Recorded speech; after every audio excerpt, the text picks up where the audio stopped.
증권사 계시지만 네. 최근에 이제 증권사의 주식이 만만치가 않고 아, 이렇게 뭐, 잘 될 줄은 몰랐습니다. 네. 사실 이 정도인데 이게 왜 이런 겁니까? 일단은 기대하지 않았던 몇몇 증권사들에서 네. 저희도 이렇게 빨리 자사주 소각 공시할 줄 몰랐거든요. 네네네네네. 자사주 소각 공시를 하니까 네네. 기대하지 않았던 데서 했는데 다른 데는 얼마나 할까? 이런 기대감들이 굉장히 증폭됐다라고 생각하고 있어요. 그래서 지금 뭐 막연했던 자사주 소각에 대한 이벤트 같았던 것들이 그동안 요지부동이었던 증권사들까지 자극을 하고 그리고 최근 들어서 뭐 대기업들까지도 자사주 소각에 대한 이벤트 소각에 대한 공시를 하면서 이게 단순하게 정책 기대가 아니라 현실적인 변화로 이어지고 있구나라는 것들이 기존의 기대감을 더 크게 만드는 그런 그림이 아닐까라는 생각을 하고 있습니다. 따라서 뭐 최근 금융이 워낙 급등을 했는데 잘 생각해 보시면 6개월 동안 쉬었습니다. 6개월 동안 쉬었다가 이번 흐름 막연한 정책 기대가 현실화되는 과정에서 주식시장이 엄청나게 뛰어올랐다라고 보시면 될 것 같습니다. 자 이제 우리나라 주식 확장성이라는 부분이 좀 많이 보시라고 전문가들이 많이 얘기를 네. 해주시면서 미국이나 뭐 다른 나라에 이제 확장성이 있으면 이제 반도체라든가 특히 이제 뭐 현대자동차 이런 주식들이 이제 곽강을 받고 있는데 그렇게 따지면 또 이제 중국 내수 시장을 확장하는 주식 중에 이제 우리나라로 따지면 화장품이나 미디어 네. 같은 엔터 같은 게 있지 맞습니다. 않습니까? 맞습니다. 이런 것들도 확장성이 좀 있을까요? 일단은 계속적으로 중국에 대한 기대를 하고 있는 상황인데 그게 못 미치는 것들이 나오고 있는데 네네. 솔직히 말씀드리면 중국은 정부의 공식 입장은 한한령이랑 한 적이 없다라는 거거든요. 예. 근데 주목해서 봐야 될 것은 한중 정상회담에서 두 정상 간에 2026년을 한중 관계의 원상복구한 원년으로 삼기로 천명을 했거든요. 그렇게 본다면은 방향성 명확한 거죠. 서로 관계가 완화될 것으로 우호적으로 갈 것으로 보고 있는데 아직까지는 거기에 기대에 못 미친다라고 얘기를 많이 하고 있습니다. 그런데 여기서 하나의 이벤트가 있는데 3월 초에 중국 양회라는 게 있습니다. 네. 양회에서 드라이브를 거는 것 중에 하나는 내수 부양, 또 하나는 신성장, 그러니까 AI 관련된 혁신 산업 성장이라는 부분들인데 내수 산업에 대해서 굉장히 의지를 굉장히 강하게 피력하고 있거든요. 네네네네. 작년에 있었던 중앙정치국회의에서는 2026년 최대 경제 목표는 내수 확대다라고 천명을 했고 그리고 최근 들어서는 중앙은행 부총재가 나와서 조만간 지준율이나 금리 인하할 수 있다. 그리고 일선 도시에서는 12월 말에 추가적인 부동산 완화 정책을 발표하면서 부동산 때문에 소비가 안 살아난다라는 것들을 좀 풀어내려고 여러 가지 노력을 하고 있어요. 그런데 양회에서는 경제 성장률 목표치를 좀 낮추긴 하겠지만 또는 안 낮춘다고 한다면 더 센 드라이버가 들어올 수 있거든요. 그래서 이런 경기 부양 드라이버가 들어왔을 때 미 한중 간의 관계 개선과 경기 부양 드라이버가 들어왔을 때 흐름들이 좀 잘 맞물리게 된다면 최근 좀 지지부진했던 중국 관련주들, 중국 소비주들 그런 쪽들이 한번 탄력적으로 움직일 수 있다라고 생각하고 있어서 한번 최근 아직까지 뭐 반도체나 이런 업종들이 어마어마하게 올랐는데 네네네. 상대적으로 덜 오른 업종들에 보면은 이런 업종들이 굉장히 많거든요.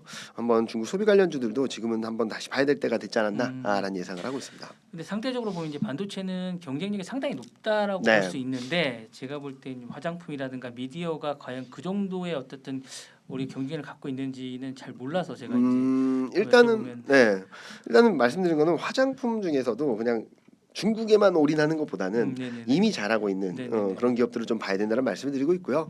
경쟁력 차원에서는 뭐 K-팝이랑 연관돼서 네네네네. 생각할 수밖에 없겠죠. 네네네. 그리고 엔터나 미디어 같은 경우도 미디어 제작사 같은 경우도 지금 한국 경쟁력이 있어서 네네네. 뭐 제가 최근 들려온 뉴스로는 한국 판권을 사서 리메이크한다는 얘기들도 계속 나오고 네네네네. 있고 뭐 중국 과거 한한령 있기 전에는 네네. 중국 콘서트가 어마어마하게 있었고 네 맞습니다. 예. 근데 지금은 그때보다도 케이팝의 위상이 커졌는데 그러면 어떤 흐름을 만들어 줄까?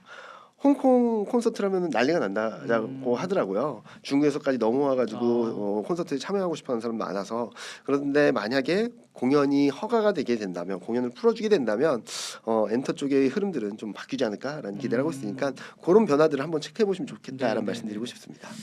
미국의 상장 코스피 ETF가 16주 연속 이제 자금 유입이 이제 되는 게 인상적인데 한편으로 이제 외국이 최근에 반도체와 자동차를 아까 말씀하신 대로 매도하는 모습을 보이고 있습니다. 이게 이제 어쨌든 한국을 떠나는 것인가 아니면 전체적인 비중을 리밸런싱하는 것인가라고 이제 많은 분들이 궁금해하시긴 해요. 그래서 이걸 좀 어떻게 봐야 되는지 전문가로서. 일단은 한국을 떠난다고 한다면은 반도체 자동차뿐만 아니라 다른 것들도 팔아야죠. 아, 예, 예, 예.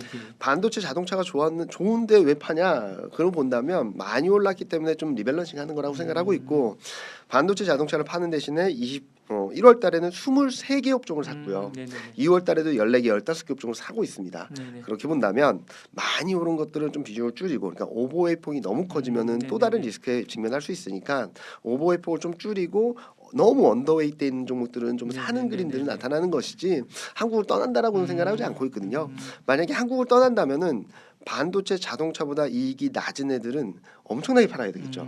좋은 애들을 남겨놓고 나쁜 애들을 파는 건데 네네네. 지금 전반적으로 좋은 흐름에서 리밸런싱하는 과정이고, 또 하나 보셔야 될 게 선물 매매입니다.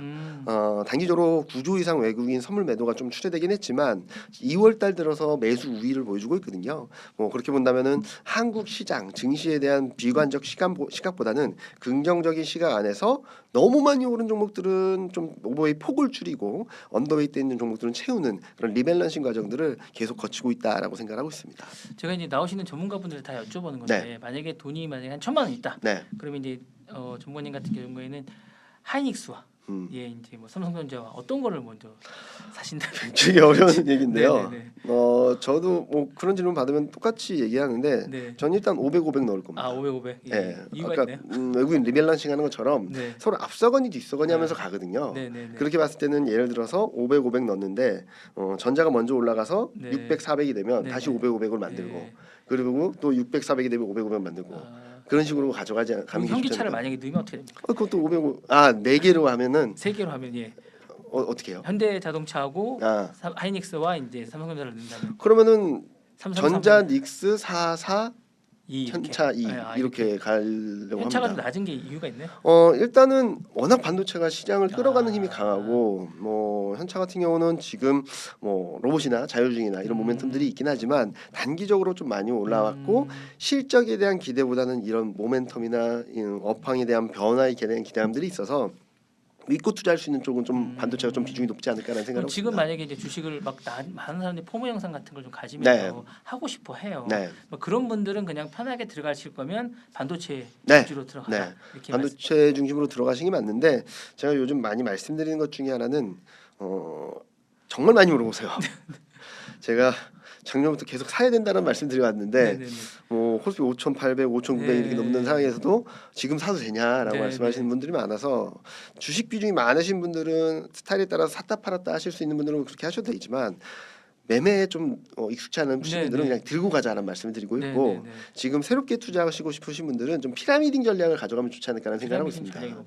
그러니까 저점을 예단할 수는 없습니다. 네네. 고점을 예단할 수도 없고 네네네. 그래서 사고 싶다라고 마음을 먹었을 때 내가 1,000만 원이 있어서 투자하고 싶다라고 생각했을 때 일단은 50만 원을 지금 가격에 사는 거죠. 네네. 네, 그러면은 이 평균 단가가 만들어지겠죠. 네네네네. 그래서 반등할 때는 조금 다른 업종들 좀 관심을 가지시면 좋겠고 만약에 이게 밀리게 된다면 50만 원을 샀는데 그 다음에는 100만 원, 그 다음에는 150만 원, 네네. 그 다음에는 300만 원, 네네네. 그 다음에 600만 원 네네.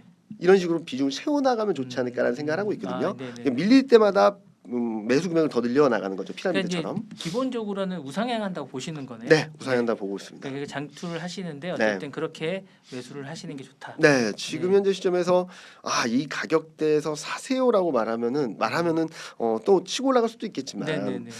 이렇게 가파르게 올라온 뒤에는 언제든지 단기 변동성 충분히 있거든요. 네네. 이럴 때를 활용하자라고 말씀드리는 부분인데 지금 가격이 올라가는 상황에서 난 주식이 하나도 없으면 더 불안할 수도 있어요. 네 맞아요. 네네. 그럴 때는 지금 앵커 효과로 인해서 넣어놓고 밀릴 때마다 주식이 밀릴 때마다 사는 게 맞지 않을까라는 근데 생각을 밀릴 했습니다. 때못 사겠더라고요. 그래서 쉽지 않더라고요. 그래서 기능이. 제가 말씀드렸던 게 피라미딩 전략을 이렇게 네네. 기계적으로 아. 만들어 놓자라는 말씀을 드리는 거죠. 네네. 이렇게 말씀드렸던 거는 많은 전문가들도 잘 못 삽니다. 네네. 단적인 예로 뭐 10만 원에 있던 주가가 갑자기 10만 원 같은 게 조정받으면 사야지 했던 분들이 네네.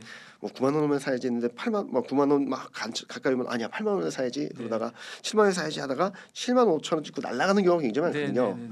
그렇기 때문에 저는 현 가격에서 조금 사고 밀릴수록 그냥 기계적으로 자동화처럼 사신다면 단가도 어느 정도 낮은 수준에서 물량을 충분히 확보할 수 있는 전략이 되지 않을까라는 생각을 많이 하고 있습니다.